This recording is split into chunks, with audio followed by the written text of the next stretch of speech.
Hello students, I'm Sangram Chavan and you are watching Sahyadri Biology Plus. Biology important point सिरीजच्या आजच्या पार्टमध्ये आपण सर्क्युलेशनवरचे जे इम्पॉर्टंट पॉईंट्स आहेत ते स्टडी करणार आहे. मग आजचा जो भाग आपण बघतोय तो आहे सर्क्युलेशन. तर आजच्या पार्टमध्ये आपण सर्क्युलेशनवरती ज्या पॉईंटवरती मॅक्झिमम क्वेश्चन विचारले गेलेले आहेत आणि ज्या पॉईंटवरती मॅक्झिमम क्वेश्चन विचारले जाण्याचे चान्सेस आहेत यावर्षी ते पॉईंट तुम्हाला सांगणार आहे. ते पॉईंट तुम्हाला काय करायचे आहेत, प्रिपेअर करायचे आहेत. मग रेस्पिरेशनमध्ये दिलेले इम्पॉर्टंट पॉईंट्स त्याचबरोबर सर्क्युलेशनमध्ये दिलेले इम्पॉर्टंट पॉईंट्स, फक्त हे पॉईंट्स जर तुम्ही प्रिपेअर केले तर या पॉईंट्समधून तुम्ही रेस्पिरेशन आणि सर्क्युलेशनमधले जे 7 मार्क आहेत ते हमखास मिळवू शकता. तर हे जे पॉईंट्स आहेत ते तुम्हाला काय करायचे आहेत, लक्षपूर्वक स्टडी करायचे आहेत आणि यांचा काय करायचे, रिव्हिजन जे आहे ते खूप जास्त करायची आहे. मग सर्क्युलेशनमधले जे पॉईंट्स आहेत ते बघूयात. सर्क्युलेशनमध्ये मोस्ट इम्पॉर्टंट पॉईंट जो सगळ्यात पहिल्यांदा तुम्ही स्टडी करणार आहे ते आहे internal structure of heart. First point जो सर्क्युलेशनमध्ये तुम्ही स्टडी कराल, जो खूप इम्पॉर्टंट आहे, ज्याच्यावरती मॅक्झिमम क्वेश्चन विचारले गेलेले आहेत सर्क्युलेशन या टॉपिकमध्ये, तो जो पॉईंट आहे तो आहे इंटरनल स्ट्रक्चर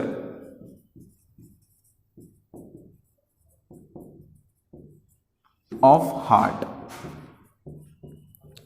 तर इंटरनल स्ट्रक्चर ऑफ हार्ट याच्यावरती कुठल्या प्रकारचे क्वेश्चन येऊन गेलेत बाळांनो, तर इंटरनल स्ट्रक्चर ऑफ हार्ट याचं जे डिस्क्रिप्शन आहे ते डिस्क्रिप्शन तुम्हाला विचारलं जातं, म्हणजे थेअरीचा जो पार्ट आहे तो विचारला जातो. इंटरनल स्ट्रक्चर ऑफ हार्ट जे आहे ते एलॉबरेट करण्यासाठी जो क्वेश्चन आहे तो विचारला जातो. त्याचबरोबर इंटरनल स्ट्रक्चर ऑफ हार्टची जे डायग्राम आहे ते डायग्राम तुम्हाला विचारली जाते. तर इंटरनल स्ट्रक्चर ऑफ हार्ट याच्यामध्ये तुम्ही इंटरनल स्ट्रक्चरचं जे डिस्क्रिप्शन आहे, थेअरी आहे ती लर्न करून घेणार आहात. त्याचबरोबर इंटरनल स्ट्रक्चर ऑफ हार्टची जी डायग्राम आहे ते डायग्राम तुम्ही काय करून घेणार आहात, लर्न करून घेणार आहात. इंटरनल स्ट्रक्चर ऑफ हार्टची जे डायग्राम आहे ती कशा पद्धतीने स्टेप बाय स्टेप तुम्ही ड्रॉ करू शकता याच्यासाठी एक व्हिडिओ जो आहे तो सुद्धा आपल्याला या चॅनलवरती प्रोव्हाइड केलेला आहे. तो व्हिडिओ तुम्ही काय करू शकता, डायग्रामसाठी रेफर करू शकता, ज्या व्हिडिओच्या मदतीने तुम्ही हार्टचे डायग्राम स्टेप बाय स्टेप खूप इझिली आणि सिंपल वेमध्ये काय करू शकता, ड्रॉ करून घेऊ शकता. तो व्हिडिओ नक्की तुम्हाला काय करायचा आहे, याच्यासाठी रेफर करायचा आहे. त्याच्यानंतर सेकंड जो पॉईंट तुम्ही सर्क्युलेशनमध्ये स्टडी कराल जो खूप इम्पॉर्टंट आहे तो आहे ब्लड वेसल. आतापर्यंत खूप जास्त क्वेश्चन हे ब्लड वेसल्सवरती विचारले गेलेले आहेत. आर्टरीज आणि वेन्स यांचं जे स्ट्रक्चर आहे त्याच्यावरती खूप जास्त क्वेश्चन्स आत्तापर्यंत विचारले गेले आहेत. मग ब्लड वेसल हा दुसरा इम्पॉर्टंट पॉईंट आहे जो तुम्ही कशामध्ये प्रिपेअर करणार आहे, सर्क्युलेशनमध्ये. सगळ्यात पहिली जी सुरुवात आहे ती इंटरनल स्ट्रक्चर ऑफ हार्ट पासून करायचे, त्याचं डिस्क्रिप्शन आणि डायग्राम स्टडी करायचं आहे. आणि त्याच्यानंतर दुसरा जो पॉईंट तुम्ही स्टडीसाठी घेणार आहात तो कुठला आहे, ब्लड वेसल.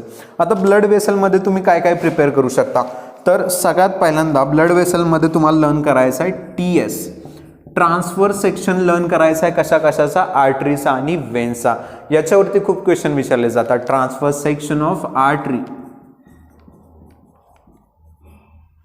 अँड वेन,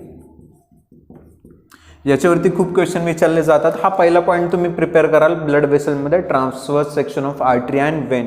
याच्यामध्ये ट्रान्सफर सेक्शनची जी थेअरी आहे ती लर्न करायची. त्याचबरोबर ट्रान्सफर सेक्शनची जी डायग्राम तुम्हाला बुकमध्ये दिलेली आहे ती डायग्राम तुम्हाला काय करायचे, लर्न करायचे. खूप वेळा डायग्राम ड्रॉ करण्यासाठी क्वेश्चन आलेला आहे. मग ब्लड वेसलमध्ये transfer section of artery and vein याची थेअरी तुम्ही लर्न करायची आणि डायग्राम जी आहे ती काय करायची, लर्न करायची आहे. त्याच्यानंतर फंक्शन हा सेकंड पॉईंट आहे जो तुम्हाला ब्लड वेसलमध्ये स्टडी करायचा आहे. आर्टरीचं जे फंक्शन आहे ते स्टडी करायचं आहे, वेन्सचं फंक्शन आहे ते स्टडी करायचं आहे. आर्टरी आणि वेन्समध्ये जर काही एक्सेप्शन्स असतील तर ते एक्सेप्शन्स तुम्ही काय करू शकता, स्टडी करू शकता, बरोबर. फॉर एक्झाम्पल की आर्टरीज जे आहे त्या आर्टरीज काय करतात, जनरली ऑक्सिजनेटेड ब्लड कॅरी करतात, पण पल्मोनरी आर्टरी ही जी एक आर्टरी आहे ती काय करते, डिऑक्सिजनेटेड ब्लड कॅरी करते. तर हे जे एक्सेप्शन आहे त्या एक्सेप्शन सकट सगळे जे फंक्शन्स आहेत ते फंक्शन्स तुम्हाला काय करायचे, लर्न करायचे. हे क्वेश्चनमध्ये विचारलं जाऊ शकतं. मग पहिल्यांदा TS लर्न कराल, त्याच्यानंतर फंक्शन लर्न कराल, त्याच्यानंतर ब्लड वेसलमध्ये जो पॉईंट तुम्हाला लर्न करायचा आहे तो आहे difference. Difference between arteries and veins हा खूप इम्पॉर्टंट क्वेश्चन आहे. डिफरन्स सुद्धा खूप वेळा विचारला गेलेला आहे. आर्टरीज आणि वेन्समध्ये काय डिफरन्स आहे, तर त्यांच्या फंक्शनपासून स्ट्रक्चरपासून सगळे जे डिफरन्स आहेत त्यांच्या लोकेशनपर्यंतचे डिफरन्सेस, हे डिफरन्सेस तुम्हाला काय करायचे आहेत, लर्न करायचे आहेत. या डिफरन्सवरती मेजर क्वेश्चन्स आतापर्यंत विचारले गेलेले आहेत. मग ब्लड वेसलमध्ये 3 पॉईंट स्टडी करायचे, TS, function and differences of both the blood vessels. आर्टरीचं सुद्धा लर्न करायचं आणि वेन्सचं सुद्धा लर्न करायचं आहे. दोघांपैकी कशावरतीही क्वेश्चन विचारला जाऊ शकतो. आता हे 2 पॉईंट स्टडी केल्यानंतर थर्ड जो पॉईंट तुम्ही बघणार आहात, स्टडी करणार आहात, तो आहे ECG.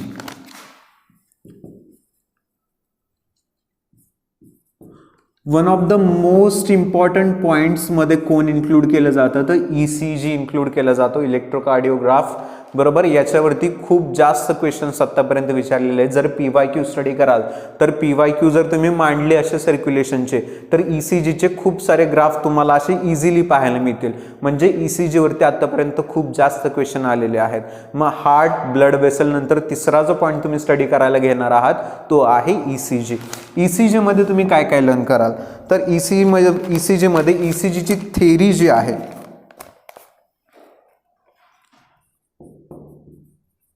ती थेरी तुम्ही बघणार आहात. मेकॅनिझम वगैरे सगळी जी इन्फॉर्मेशन आहे ती ECGची बघणार आहात. त्याच्यानंतर दुसरा जो पॉईंट ECGचा स्टडी करणार आहात तो आहे युजेस. युजेस फक्त विचारले जातात काही केसेसमध्ये. ECGचा यूज काय आहे, कुठल्या कुठल्या केसमध्ये ECGचा जो ग्राफ आहे तो आपण काय करू शकतो, स्टडी करू शकतो, मॉनिटर करू शकतो आणि त्याचा काय रोल आहे, हे जे युजेस वगैरे आहेत ते सुद्धा तुम्ही काय करणार आहात, ECG मध्ये लर्न करणार आहात. याच्यावरती मेजर क्वेश्चन्स विचारले गेलेत. आणि त्याच्यानंतर तिसरा जो पॉईंट तुम्ही स्टडी करणार आहात तो आहे ग्राफ. ग्राफचं स्टडी करायचं ECG मध्ये. ECG मध्ये ज्या वेगवेगळ्या वेव्ज प्रेझेंट आहेत त्यापैकी कुठली वेव्ह सिस्टॉल डिटरमाइन करते, कुठल्या वेव्हच्या मदतीनं डायस्टॉल डिटरमाइन केला जातो. मग हे जे वेव्ज आहेत आणि त्या वेव्हचा जो मिनिंग आहे तो मिनिंग आपल्याला बुकमध्ये दिला आहे, ते फक्त तुम्हाला काय करायचं आहे, लर्न करायचं आहे. फक्त त्याच्यावरती सुद्धा पर्टिक्युलरली क्वेश्चन्स काय केले आहेत, विचारले गेले आहेत. मग ECG मध्ये हे 3 पॉईंट्स लर्न करायचे. बेसिक थेअरी लर्न करणार आहात, युजेस लर्न करणार आहात ECG, आणि मेन जो आहे सगळ्यात इम्पॉर्टंट पॉईंट तो म्हणजे ECGचा ग्राफ बाळांनो तुम्ही काय करणार आहात, लर्न करणार आहात. त्याच्यानंतर फोर्थ पॉईंट जो सर्क्युलेशन मध्ये इम्पॉर्टंट आहे तो आहे कंडक्टिंग सिस्टीम ऑफ हार्ट. ECGचा खालोखाल सगळ्यात जास्त क्वेश्चन आतापर्यंत कशावरती आले असतील तर ते आहे conducting system of heart. Conducting system of heart याच नावाचा पॉईंट आपल्याला बुकमध्ये पाहायला मिळू शकतो. मग हा जो पूर्ण पॉईंट आहे तो तुम्हाला काय करायचा आहे, लर्न करायचा आहे, कंडक्टिंग सिस्टम ऑफ हार्ट. याच्यावरती जे क्वेश्चन आहे ते दोन्ही फॉर्ममध्ये विचारलेले आहेत. थेअरीसाठी क्वेश्चन आलेला आहे, त्याचबरोबर डायग्रामसाठी सुद्धा काय झालेला आहे, क्वेश्चन आतापर्यंत विचारण्यात आलेला आहे. तर कंडक्टिंग सिस्टम ऑफ हार्ट हा एक इम्पॉर्टंट पॉईंट आपल्याला सर्क्युलेशनमध्ये पाहायला मिळतो, ज्याच्यात थेअरी आणि डायग्राम दोन्ही ॲस्पेक्टवरती क्वेश्चन विचारले गेलेले आहेत. मग ECG नंतर हा जो पॉईंट आहे तो तुम्ही लर्न करणार आहात, conducting system of heart. Conducting system of heart झाल्यानंतर फिफ्थ पॉईंट जो तुम्ही लर्न करणार आहात तो आहे ब्लड. फिफ्थ पॉइंट जो तुम्ही लर्न कराल तो काय आहे, ब्लड. ब्लडमध्ये काय काय लक्षात ठेवायचं, सगळ्यात पहिल्यांदा जर ब्लड स्टडी करायला घेतलं तर ब्लडचं जे कंपोजिशन आहे बाळांनो तो सगळ्यात मेन पॉइंट आहे. कंपोजिशन आणि ब्लडचं कॅरेक्टर, pH कसं आहे, कलर कसा आहे, कशामुळे तो कलर आहे, कंपोजिशन काय आहे ब्लडचं, किती % प्लाझ्मा, किती % ब्लड सेल्स प्रेझेंट आहेत, ब्लड सेलचे किती प्रकार आहेत, प्लाझ्माचं काय कंपोजिशन आहे, हे जे सगळं डिटेल्ड कंपोजिशन आहे याच्यावरती क्वेश्चन विचारले गेलेले आहेत. मग हे जे क्वेश्चन आहेत ते साधे सिंपल मॅच द पेअर्स या फॉर्ममध्ये विचारले जाऊ शकतात किंवा डायरेक्ट इलॅबरेशनसाठी सुद्धा कंपोजिशन विचारलं जाऊ शकतं. कंपोजिशन सगळ्यात इम्पॉर्टंट पॉईंट आहे ब्लडमधला, जो तुम्ही पहिल्यांदा लर्न कराल. कंपोजिशन नंतर ब्लडमध्ये तुम्हाला काय लर्न करायचं आहे, तर दुसरा पॉईंट आहे ब्लडचं फंक्शन. कुठल्या कुठल्या फंक्शनसाठी ब्लड जे आहे ते आपल्या बॉडीमध्ये प्रेझेंट आहे किंवा बॉडीमध्ये ब्लडचं कोणतं कोणतं फंक्शन आहे. तर सगळ्यात पहिलं फंक्शन ट्रान्सपोर्टेशन माहीत आहे, टेम्परेचर आहे त्याच्या रेग्युलेशनमध्ये ब्लड मदत करतं. आपली जी इम्युनिटी आहे ती इम्युनिटी सुद्धा काय म्हणू शकतो स्ट्रॉंग ठेवण्याचं जे काम आहे ते कोण करतं, ब्लड करतं. आपल्या बॉडीमध्ये पॅथोजिनस काय म्हणू शकतो आपण जर इन्फेक्शन झाले तर त्या इन्फेक्शनशी फाईट करण्याचं काम सुद्धा कोण करते? ब्लड करते. असे वेगवेगळे जे फंक्शन्स आहेत ब्लडचे, ते फंक्शन्स तुम्हाला काय करायचे आहेत? लक्षात ठेवायचे आहेत. कंपोजिशन नंतर दुसरा जो पॉईंट तुम्ही बघणार आहात ब्लडमध्ये तो आहे फंक्शन.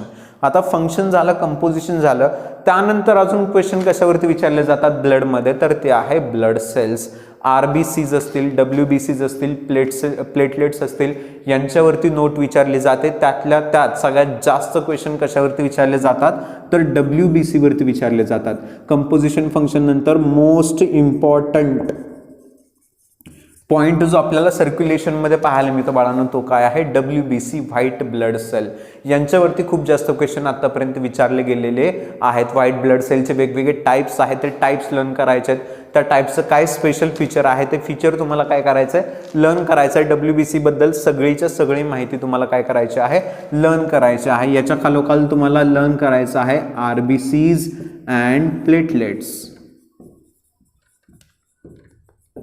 हे पॉईंट तुम्ही लर्न करणार आहात. आणि त्यानंतर लास्ट जो पार्ट तुम्ही ब्लडमध्ये स्टडी करणार आहात ते आहे blood clotting.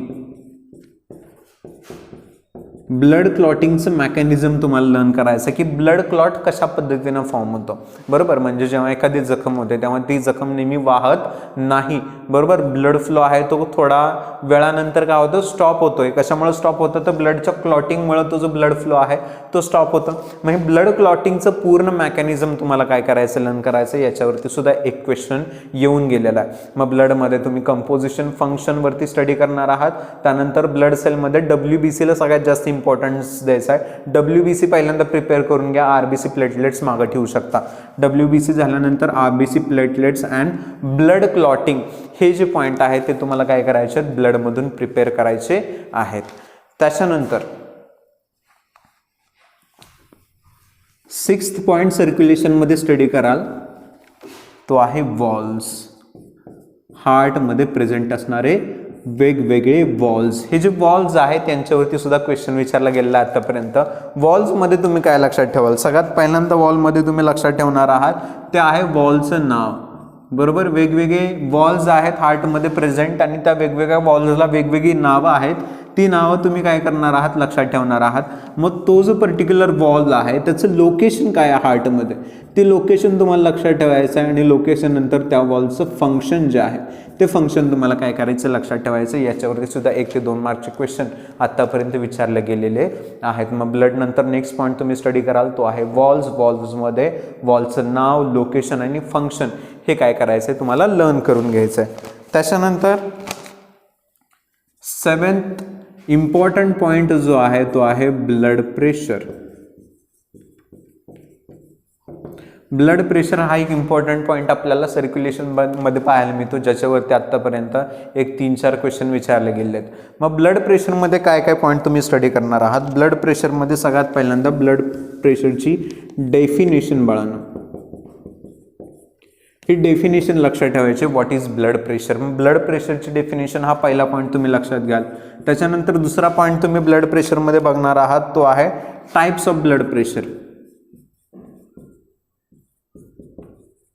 Types of blood प्रेशरमध्ये systolic blood pressure, diastolic blood pressure हे जे 2 टाइप्स आहेत ते टाइप्स तुम्हाला लर्न करायचे आहेत. सिस्टॉलिक काय असतं, डायस्टॉलिक काय असतं. त्यानंतर थर्ड जो पॉईंट ब्लड प्रेशरमध्ये स्टडी कराल ते आहे factors affecting the blood pressure. म्हणजे आपल्या बॉडीमध्ये कुठले कुठले फॅक्टर्स हे ब्लड प्रेशरवरती अफेक्ट करतात. ज्याच्यामध्ये हॉर्मोन्स येऊ शकतं, काही फूड स्टफ येऊ शकतं. तर हे जे वेगवेगळे फॅक्टर्स जे काय करतात आपल्या ब्लड प्रेशरवरती अफेक्ट करतात ते फॅक्टर्स लर्न करायचे आहेत. फॅक्टरवरती क्वेश्चन विचारला जाण्याचे खूप जास्त चान्सेस आहेत. ब्लड प्रेशरमध्ये डेफिनेशन कराल, त्यानंतर टाइप्स ऑफ ब्लड प्रेशर कराल आणि त्यानंतर factors affecting the blood pressure हा तिसरा पॉईंट तुम्हाला काय करायचा आहे? ब्लड प्रेशरमध्ये लर्न करायचा आहे. त्याच्यानंतर नेक्स्ट जो पार्ट तुम्ही ब्लड प्रेशरमध्ये प्रिपेअर करणार आहात ते आहे स्पिग्मोमॅनोमीटर.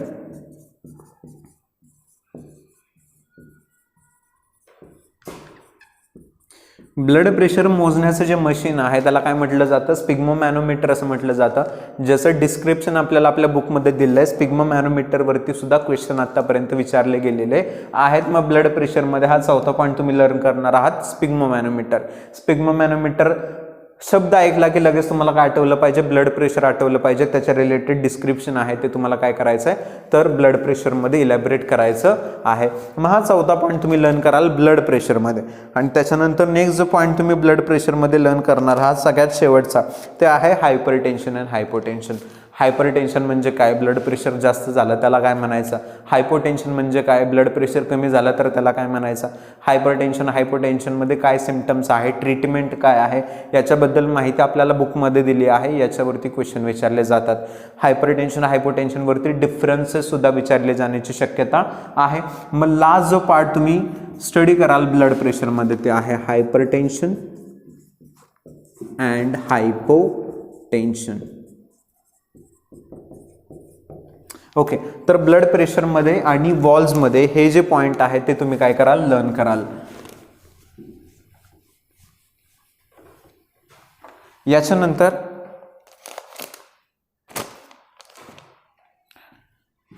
नेक्स्ट जो पॉइंट तुम्ही प्रिपेअर करणार आहात तो आहे disease related to the disease related to circulatory system. Circulatory system related जे जे डिसीजेस आहेत ते डिसीजेस तुम्ही काय करणार आहात लर्न करणार आहात. याच्यामध्ये काय आहे तर पहिला डिसीज आहे CAD कोरोनरी आर्टरी डिसीज. त्याच्यानंतर सेकंड जो डिसीज आहे तो आहे एंजिना पेक्टोरिस.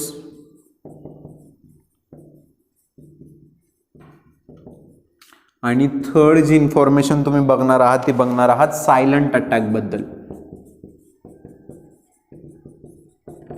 तर डिसीजमध्ये हे जे 3 पॉईंट्स आहेत ते तुम्हाला काय करायचे प्रिपेअर करायचे. लास्ट इयरमध्ये हा जो पॉईंट आहे तो डिलीटेडमध्ये इन्वॉल्ड होता त्यामुळे याच्यावरती क्वेश्चन विचारले जाण्याचे चान्सेस आहेत. मग याला मी VIMP असं नोट करतो. हा जो पॉईंट आहे तो तुम्हाला खूप चांगल्या पद्धतीने प्रिपेअर करायचा आहे कारण हा लास्ट इयरमध्ये काय होता तर डिलीटेड पोर्शनमध्ये होता त्यामुळे यावर्षी क्वेश्चन विचारले जाण्याचे खूप जास्त चान्सेस आहेत. मग डिसीजेसमध्ये CAD एंजिना पेक्टोरिस आणि सायलंट अटॅक हे जे पॉईंट आहेत ते तुम्ही काय करणार आहात लर्न करणार आहात. त्याच्यानंतर 9th पार्ट किंवा 9th पॉईंट तुम्ही बघणार आहात सर्क्युलेटरी सिस्टममध्ये तो आहे working mechanism of human heart. Working mechanism of human heart याच नावाचा पॉइंट आपल्याला बुकमध्ये दिला आहे. मग हे जे वर्किंग मेकॅनिझम आहे ह्युमन हार्टचं हा ओव्हरऑल एक रीडिंग करून घ्यायचा आहे जेणेकरून याच्यावरती क्वेश्चन आला चुकून तर तुम्ही काय करू शकता त्याला हँडल करू शकता. या पद्धतीने हा जो पॉइंट आहे तो प्रिपेअर करायचा. आणि त्यानंतर लास्ट जो पॉइंट तुम्ही प्रिपेअर कराल ते आहे double circulation. Double सर्क्युलेशनचं diagrammatic representation दिलेलं आपल्याला 8.13 डायग्राम आहे. डबल सर्क्युलेशन याचे डायग्राम आहे 8.13 डायग्रामॅटिक रिप्रेझेंटेशन आहे. या रिप्रेझेंटेशनचं पूर्ण डायग्राम आहे ते डायग्राम तुम्हाला लर्न करायचे. पूर्ण डायग्राम लर्न करायचे. डायग्राम रिलेटेड जी थेअरी शेजारी डिस्क्राईब केलेली आहे ती थेअरी फक्त तुम्हाला काय करायचे लर्न करून घ्यायचे. आणि एवढ्या पॉईंटसोबत तुम्ही सर्क्युलेशनचा पूर्ण फडशा पाडू शकता. बरोबर, एवढे पॉईंट 10 जर तुम्ही केले तर सर्क्युलेशनमधला एकही मार्क तुम्ही मिस करणार नाही. बरोबर, मग हे पॉईंट्स करायचे तुम्हाला सर्क्युलेशनमधून. याच्या आधी रेस्पिरेशनचा पॉईंट तुम्हाला दिला आहे. रेस्पिरेशन सर्क्युलेशनमध्ये सांगितलेले पॉईंट्स प्रिपेअर करा आणि तुम्ही याच्यामधून 7 मार्क्स इझिली काय करू शकता ॲक्वायर करून घेऊ शकता. बरोबर, मग याची प्रिपरेशन करायची. याच्या रिलेटेड PDF तुम्हाला डिस्क्रिप्शनमध्ये मिळून जाईल सेम व्हिडिओच्या. त्याचबरोबर डायग्रामसाठी तुम्हाला सांगितलं आहे की हार्टचे जे डायग्राम आहे त्याचे स्टेप बाय स्टेप कशा पद्धतीने ड्रॉ करू शकतात त्याच्या रिलेटेड एक व्हिडिओसुद्धा आपल्याला या चॅनलवरती प्रोव्हाइड केलेला आहे. तर तो व्हिडिओसुद्धा तुम्ही काय करू शकता रेफर करू शकता. PDF रेफर करा, अभ्यासाला सुरुवात करा. स्टडीसाठी ऑल द बेस्ट.